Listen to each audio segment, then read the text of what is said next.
एक राजा था। जब नाई उनके बाल काटने आया तो उसने राजा को बताया कि एक बहुत ही सुंदर कन्या है। उस कन्या को दशा माता का इष्ट था। वह पीपल की प्रतिदिन पूजा करती थी, दशा माता की कहानियां सुनती थी। दशा माता ने सोचा मेरा नियम करने वाले की शादी अच्छी जगह होनी चाहिए। तो फिर राजा ने नाई से कहा कि ऐसी सुंदर कन्या से मैं शादी कर लूं। राजा ने उस कन्या से शादी कर ली। शादी करके महल में आए राजा ने एक रानी पहले से ही थी। उस रानी ने सोचा इतनी सुंदर दूसरी रानी आ जाएगी तो मेरा रुतबा कम हो जाएगा। फिर जब बड़ी रानी काले हाथ करके आई और नई रानी के मुंह पर लगा दिए। राजा ने नई रानी का चेहरा देखा तो बहुत दुखी हुआ कि नाई ने हमारे साथ धोखा कर दिया। ऐसे काले मुंह वाली गिलहरी जैसी शक्ल वाली लड़की से मेरी शादी करा दी।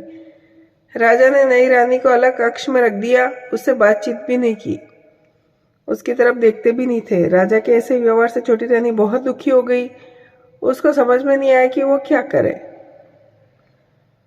फिर कुछ समय पश्चात उसने अपने पियर खबर भेजी कि मेरे 4 रंग की पोशाक, वैसे ही चौपड़ और झूले की रस्सी भेजना। उसके लाल, हरी, केसरिया और गुलाबी चारों रंग की पोशाक, चौपड़ और झूले की डोरियां आ गई। फिर उसके बाद उसने दासियों से मालूम करवाया कि राजा घूमने के लिए कौन से बाग में जाएंगे। उसको पता चला कि राजा आज गुलाब बाग में घूमने जाएंगे तो उसने गुलाबी रंग की पोशाक पहन ली, 16 श्रृंगार करा और अच्छे जेवर पहन लिए। फिर वह गुलाबी चौपड़ और गुलाबी रस्सी लेकर गुलाब बाग में राजा के आने से पहले ही पहुंच गई।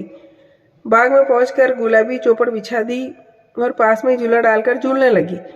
राजा बाग में घूमने आए, उन्होंने देखा और सोचने लगे कितनी सुंदर राजकुमारी झूल रही है। रानी ने पूछा चौपड़ खेले? राजा ने हामी भरी। दोनों चौपड़ खेले, बातें करी, फिर राजा वहां से चले गए।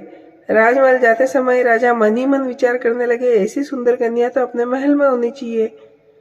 राजा के महल में आने से पहले छोटी रानी दासियों की मदद से राजमहल आ जाती।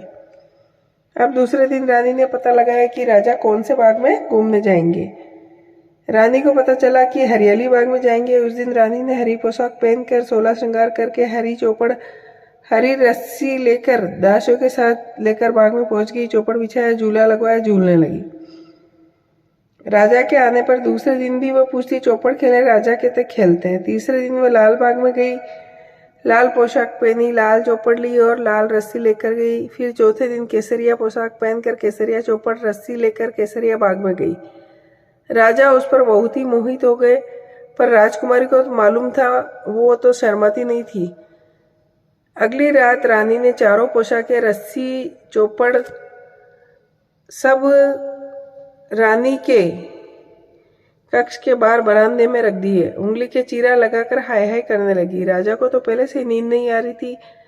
वह हाय हाय कर रही थी तो उन्हें बहुत गुस्सा आया और वह बोले कि आज इस काले मुंह वाली को तलवार से मार डालूंगा।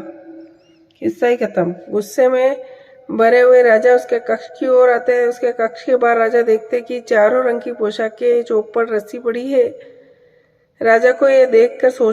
राजा ये सब वहां देखकर सोचने लगे कि ये तो सब उस राजकुमारी के हैं, यहाँ कैसे आ गए। जब राजा कक्ष के भीतर पहुंचे तो रानी को देखकर बहुत आश्चर्य होता है।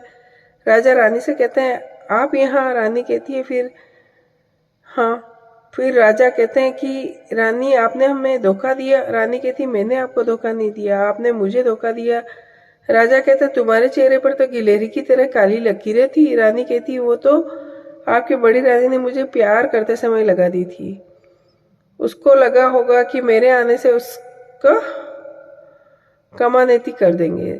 छोटी रानी फिर बोली मेरे तो दशा माता का इष्ट है, जो दशा माता ने मेरी राज रखी, वरना आप मुझे तो मरना पड़ता है। राजा कहते हैं रानी आप पूरी बात पहले से ही बता देते तो आपको और हमको इतना दुख नहीं देखना पड़ता।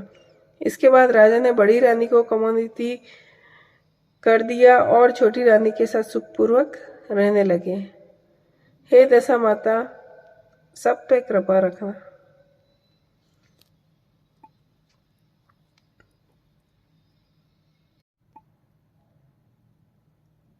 एक राजा